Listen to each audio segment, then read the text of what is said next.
Hello friends, welcome to my new lecture that is kidney function test. आज के lecture में हम cover करेंगे कि किडनी के क्या क्या फंक्शंस होते हैं, किडनी किस तरीके से काम करती है और किडनी फंक्शन टेस्ट में कुछ बेसिक पैरामीटर्स हैं वो भी हम कवर करेंगे। तो चलिए शुरू करते हैं। आप इमेज में देख सकते हैं किडनी को।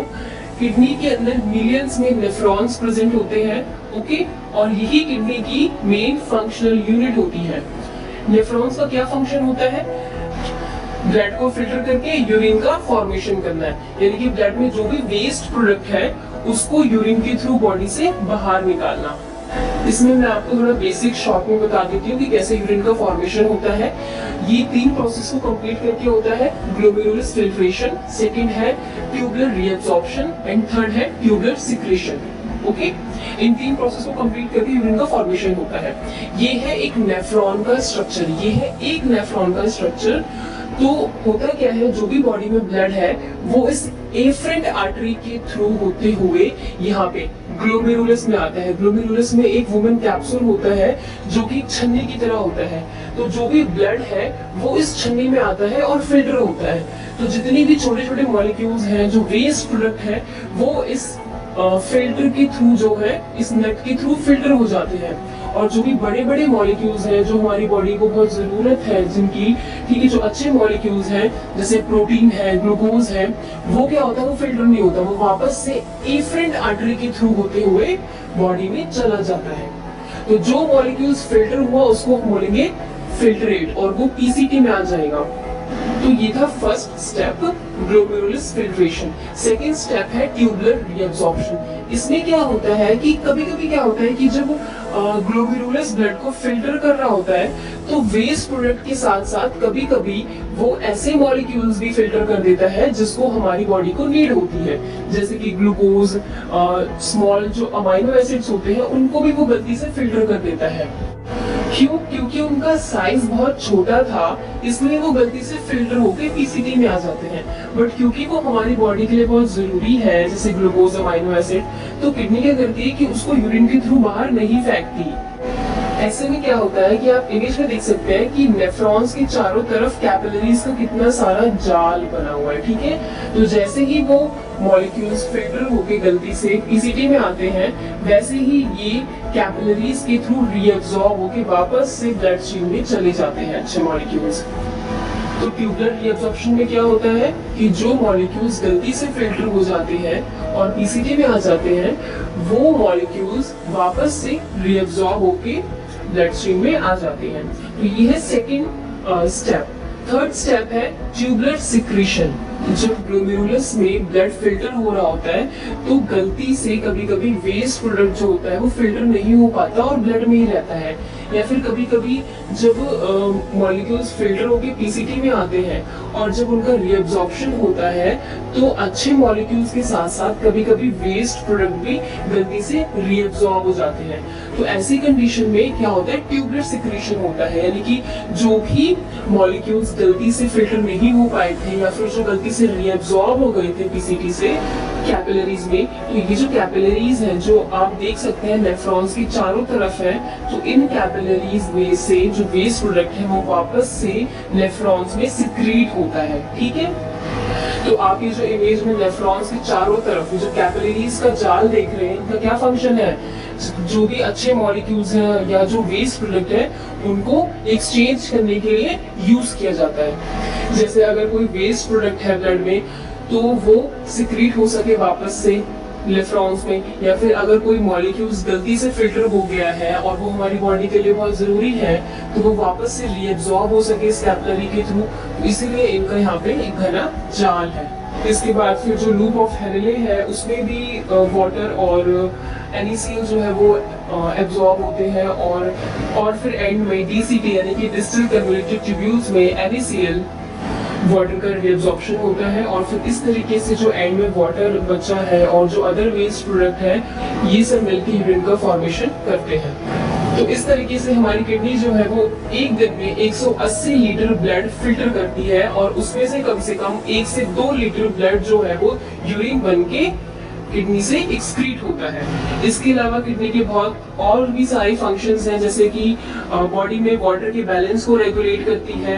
जो भी वेस्ट प्रोडक्ट है जैसे कि यूरिया है, क्रेटिनिन है, यूरिक एसिड है और जो अदर वेस्ट प्रोडक्ट है उसको भी वो बॉडी से एक्सक्रीट करती है, वो अभी हमने पढ़ा ही। इसके अलावा आरबीसी की प्रोडक्शन में बहुत हेल्प करती है, विटामिन डी के फॉर्मेशन में बहुत हेल्प करती है और ब्लड के पीएच को भी ये मेंटेन करके रखती है। इसके अलावा ब्लड प्रेशर को भी ये रेगुलेट करती है।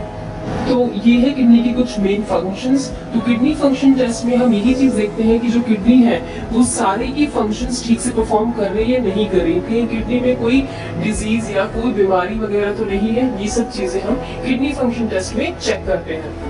तो आज के लेक्चर में हम किडनी फंक्शन टेस्ट में जो हम बेसिक टेस्ट को कवर करेंगे वो है यूरिया एस्टिमेशन, क्रिएटिनिन एस्टिमेशन और यूरिक एसिड एस्टिमेशन।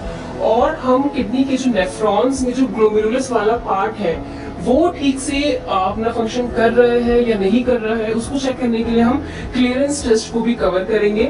इसके अलावा नेफ्रॉन्स का जो ट्यूबुलर वाला पार्ट है, ट्यूब्यूल्स जो होते हैं वो ठीक से अपना फंक्शन परफॉर्म कर रहे हैं या नहीं कर रहे हैं उसको चेक करने के लिए हम कंसंट्रेशन टेस्ट और डायल्यूशन टेस्ट को भी पढ़ेंगे उसके बारे में। और इसके अलावा यूरिन एग्जामिनेशन से भी हमें किडनी के बारे में काफी कुछ इंफॉर्मेशन मिलती है, तो इसको भी हम कवर करेंगे। तो चलिए शुरू करते हैं। सबसे पहले हम बेसिक टेस्ट में यूरिया एस्टिमेशन को कवर करेंगे। देखिए, यूरिया जो होता है वो प्रोटीन की कैटाबॉलिज्म का एंड प्रोडक्ट होता है। हम डाइट में जो प्रोटीन इनटेक करते हैं वो प्रोटीन बॉडी में आगे जाके ब्रेक डाउन होके अमाइनो एसिड्स में कन्वर्ट होता है और फिर ये अमाइनो एसिड्स अमोनिया में कन्वर्ट होता है। अमोनिया जो होता है वो हमारी बॉडी के लिए बहुत टॉक्सिक होता है, तो लीवर क्या करता है, यूरिया साइकिल के थ्रू अमोनिया को यूरिया में कन्वर्ट करता है और फिर ये यूरिया किडनी के थ्रू बॉडी से एक्सक्रीट हो जाता है।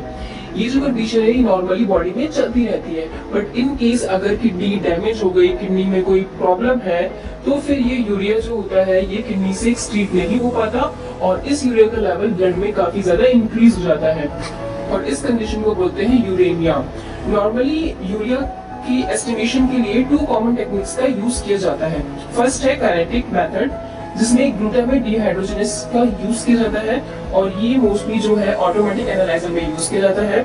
सेकंड जो मेथड है वो है बर्थलॉट मेथड, ये मोस्टली जो है सेमी ऑटोमेटिक एनालाइजर में यूज किया जाता है। सबसे पहले हम कवर करेंगे ग्लूटामेट डिहाइड्रोजनेस मेथड से कैसे हम यूरिया को एस्टिमेट करते हैं। अगर हम इसके प्रिंसिपल की बात करें तो इसमें क्या होता है, यूरिया को जब यूरियस एंजाइम के साथ रिएक्ट कराते हैं तो अमोनिया प्रोड्यूस होता है। ये जो अमोनिया होता है ये ऑक्सोग्लूटरेट के साथ रिएक्ट करता है in the presence of glutamate dehydrogenase. Glutamate form होता है, जब ये रिएक्शन होती है तो NADH जो है वो कंज्यूम होता है NAD में। जैसे जैसे ये प्रोसेस आगे बढ़ती है जो NADH है वो NAD में कंज्यूम होता रहता है और जो लाइट है उसकी इंटेंसिटी धीरे धीरे कम होने लगती है। तो इस तरीके से हम यूरिया को एस्टिमेट करते हैं। सेकेंड जो मेथड है यूरिया को एस्टिमेट करने के लिए वो है बर्थलॉट्स मेथड। इसमें क्या होता है, यूरिया को यूरियस एंजाइम के साथ रिएक्ट कराते हैं तो अमोनिया प्रोड्यूस करता है वो। जब ये अमोनिया हाइपोक्लोराइड और फिनॉल के साथ रिएक्ट करता है in the presence of sodium hydrochloride, एक ब्लू कलर जो है वो डेवलप होता है और फिर इस कलर को कलरीमीटर में एस्टिमेट करते हैं। यूरिया की जो नॉर्मल रेंज होती है ब्लड में वो होती है 15 to 45 mg पर डेसिलीटर। अगर यूरिया का लेवल ब्लड में नॉर्मल से ज्यादा हो जाता है तो इस कंडीशन को हम बोलते हैं यूरेमिया।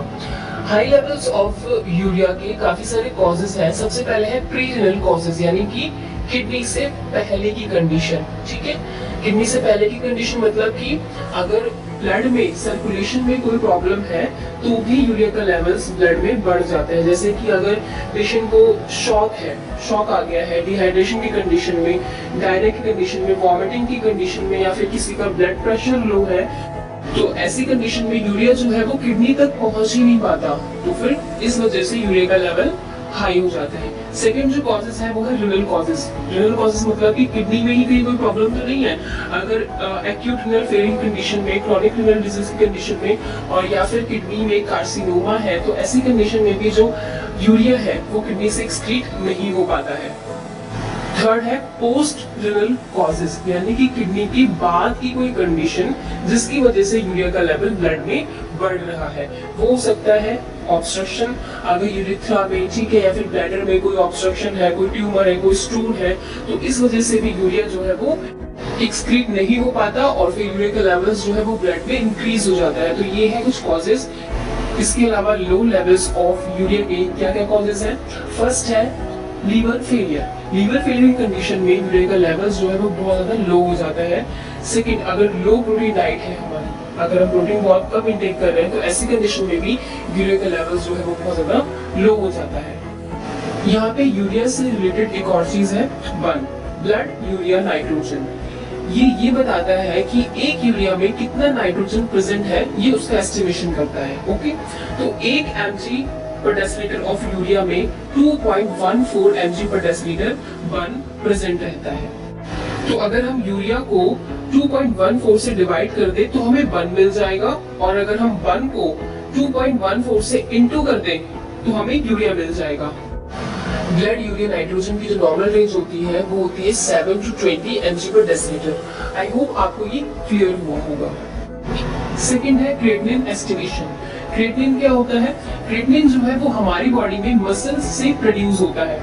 मसल्स में क्रिएटिन फॉस्फेट होता है जो मसल्स की कॉन्ट्रैक्शन और रिलैक्शन में हेल्पफुल होता है।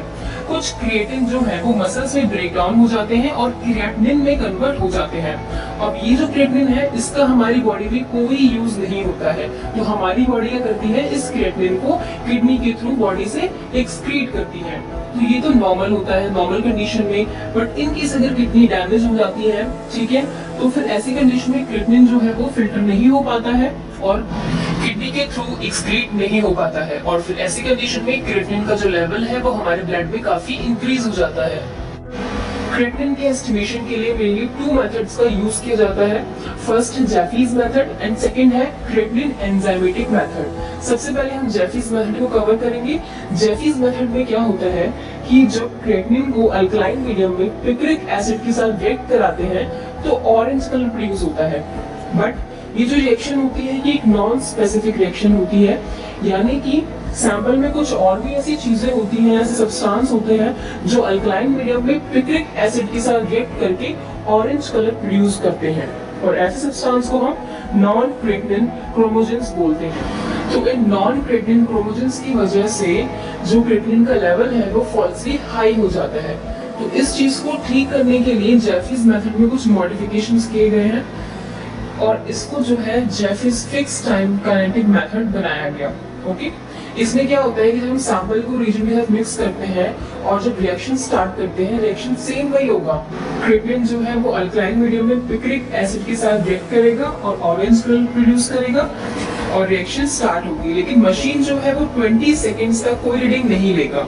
20 सेकेंड्स से मशीन एक ओडी लेता है और फिर 120 सेकेंड्स के बाद वो एक रीडिंग लेता है। क्यों? क्योंकि देखा जाता है कि 20 सेकंड से पहले जो भी कलर प्रोड्यूस होता है वो नॉन क्रिएटिनिन क्रोमोजेंस की वजह से होता है, और 120 सेकंड्स के बाद जो भी कलर प्रोड्यूस होता है वो भी नॉन क्रिएटिनिन क्रोमोजेंस की वजह से ही होता है। और 20 सेकंड्स और 120 सेकंड्स के बीच में जो कलर प्रोड्यूस हो रहा है वो एक्चुअल में क्रिएटिनिन की वजह से प्रोड्यूस हो रहा है। ओके, तो जैफीज फिक्स टाइम काइनेटिक मेथड में हम 2 रीडिंग्स लेते हैं। सबसे पहले हमें रीजन को सैंपल के साथ मिक्स करना है और हमें एक रीडिंग लेनी है 20 सेकंड्स में, और जो सेकंड रीडिंग लेनी है वो हमें लेनी है 120 सेकंड्स पे। जो सेकंड रीडिंग है उसको फर्स्ट रीडिंग से सबट्रैक्ट कर देना है, जो भी वैल्यू आएगी उसको हमें फिर फैक्टर से मल्टीप्लाई करेंगे। तो ये है Jaffe's fix time kinetic method. Second जो मेथड है क्रिएटिनिन को एस्टिमेट करने के लिए वो है क्रिएटिनिन एंजाइमेटिक मेथड। इसमें क्या होता है कि क्रिएटिनिन को हम क्रिएटिन में कन्वर्ट करते हैं इन the presence of creatinine amino hydrolysis enzyme. Second step में ये क्रिएटिन जो है ये सार्कोसिन में कन्वर्ट होता है in the presence of creatine amino hydrolysis enzyme. फिर ये सार्कोसिन ऑक्सीडेज एंजाइम की प्रेजेंस में ग्लाइसिन फॉर्मेल्डिहाइड और H2O2 में कन्वर्ट होता है। फिर ये H2O2 पेरोक्सीडेज एंजाइम के साथ रिएक्ट करके नेसेंट ऑक्सीजन बनाता है, और फिर ये nascent oxygen 4 amino antipyrine with ESPMT ethylene and sulphopropyl M toluidine करके एक क्रोमोजोम है, इसके साथ रिएक्ट करके पिंक कलर प्रोड्यूस करता है और फिर उस कलर को हम कैलोरीमीटर में एस्टिमेट करते हैं। क्रेटिनिन की जो नॉर्मल रेंज है वो है मेल में 0.7 टू 1.3 mg पर डेसीलीटर और फीमेल्स में है 0.6 टू 1.1 mg पर डेसीलीटर। मेल्स में क्रेटिनिन ज्यादा रहता है क्योंकि उनका मसल मास ज्यादा रहता है और वुमेन्स में, चिल्ड्रंस में या फिर ओल्ड पीपल जो होते हैं उनमें क्रेटिनिन का लेवल कम होता है क्योंकि उनका मसल मास बहुत कम होता है। ओके, वो कौन सी कंडीशन है जिसमें क्रेटिनिन का लेवल बहुत ज्यादा बढ़ जाता है? एक तो है क्रॉनिक रिनल फेलियर, ठीक है, एक्यूट रिनल फेलियर की कंडीशन में, पाइलोनेफ्राइटिस की कंडीशन में और रिनल कार्सिनोमा की कंडीशन में क्रेटिनिन का जो लेवल है वो ब्लड में बहुत इंक्रीज हो जाता है। इसके अलावा लो क्रेटिनिन लेवल्स का कोई भी क्लिनिकल सिग्निफिकेंस नहीं होता है। थर्ड है uric acid estimation. Uric acid क्या होते हैं? देखिए, जो हमारी बॉडी में प्यूरिन्स होते हैं, कुछ प्यूरिन्स जो हम अपनी डाइट से लेते हैं और कुछ हमारी बॉडी की सेल्स प्यूरिन्स निकालते हैं। ये प्यूरिन्स जो है आगे जाके यूरिक एसिड में कन्वर्ट हो जाते हैं और यूरिक एसिड जो होता है वो हमारी बॉडी के लिए वेस्ट प्रोडक्ट है, कोई भी यूज नहीं होता है हमारी बॉडी में इस यूरिक एसिड का। तो जो किडनी है वो इस यूरिक एसिड को बाहर एक्सक्रीट कर देती है। ये होता है नॉर्मल कंडीशन में। ओके, बट अगर हम अपनी डाइट में बहुत ज्यादा एक्सेस प्यूरिन लेने लग जाएं, यानी कि हम ऐसी डाइट इंटेक करें जिसमें प्यूरिन्स का लेवल बहुत ज्यादा है या फिर किसी भी रीजन की वजह से हमारी बॉडी में जो प्यूरिन्स हैं वो बहुत ज्यादा एक्सेस जनरेट हो रहे हैं, तो ऐसे में यूरिक एसिड का लेवल हमारी ब्लड स्ट्रीम में बहुत ज्यादा बढ़ जाएगा और इस कंडीशन को हम बोलते हैं हाइपर यूरिसेमिया। और यूरिक एसिड का लेवल हाई होने की वजह से ये यूरिक एसिड हमारी बॉडी के वेरियस जॉइंट्स में जाके कलेक्ट होने लगते हैं और इससे फिर गाउट की समस्या भी हो जाती है और हाई यूरिक एसिड होने की वजह से किडनी स्टोन की समस्या भी हो जाती है और जिसकी वजह से यूरिन में यूरिक एसिड क्रिस्टल्स देखने को भी मिलते हैं। कुछ ऐसे फूड्स हैं जिसमें प्यूरिन्स बहुत ज्यादा प्रेजेंट होते हैं, जैसे कि red meat, sea food, alcohol, beer, fish, oily food और फैटी फूड्स। सो अगर किसी की बॉडी में यूरिक एसिड का लेवल काफी ज्यादा है तो उनको ये फूड्स जो है वो अवॉइड करने चाहिए। यूरिक एसिड की एस्टिमेशन के लिए आज हम जिस मेथड को कवर करेंगे वो है यूरिकेज मेथड। इस मेथड में क्या होता है कि यूरिक एसिड को यूरिकेज एंजाइम की प्रेजेंस में एनेंटोइन और H2O2 में कन्वर्ट किया जाता है। फिर ये H2O2 4 amino antipyrine with TBHB के साथ रिएक्ट करता है in the presence of peroxidase enzyme और क्वाइनोनामाइन प्लस H2O2 बनाता है। क्वाइनोनामाइन एक तरीके का क्रोमोजोम है। ओके, और फिर ये जो कलर है फिर हम इसको कैलोरीमीटर में एस्टिमेट करते हैं। यूरिक एसिड की जो नॉर्मल रेंज होती है ब्लड में वो होती है 3.5 टू 7.2 mg पर डेसीलीटर। वो कौन कौन से कॉजेज हैं जिसमें यूरिक एसिड का लेवल ब्लड में काफी इंक्रीज हो जाता है? फर्स्ट है रीनल डिस्फंक्शन, सेकंड है गाउट, थर्ड है ल्यूकेमिया, फोर्थ है पॉलीसाइथीमिया एंड फिफ्थ है डायबिटीज। और वो कौन सी कंडीशन है, वो कौन कौन से कॉजेज हैं जिसमें यूरिक एसिड का लेवल ब्लड में काफी लो हो जाता है? फर्स्ट है विल्सन्स डिजीज एंड सेकंड है फैनकॉनी सिंड्रोम। ओके, तो फ्रेंड्स आज के लेक्चर में हमने किडनी फंक्शन टेस्ट में बेसिक टेस्ट को कवर किया है। नेक्स्ट लेक्चर में हम क्लियरेंस टेस्ट और KFT के लिए स्क्रीनिंग टेस्ट को कवर करेंगे। अगर आपको मेरे लेक्चर पसंद आया तो प्लीज मेरे लेक्चर को लाइक करिए, सब्सक्राइब करिए और अपने फ्रेंड्स के साथ भी शेयर करिए। Thank you.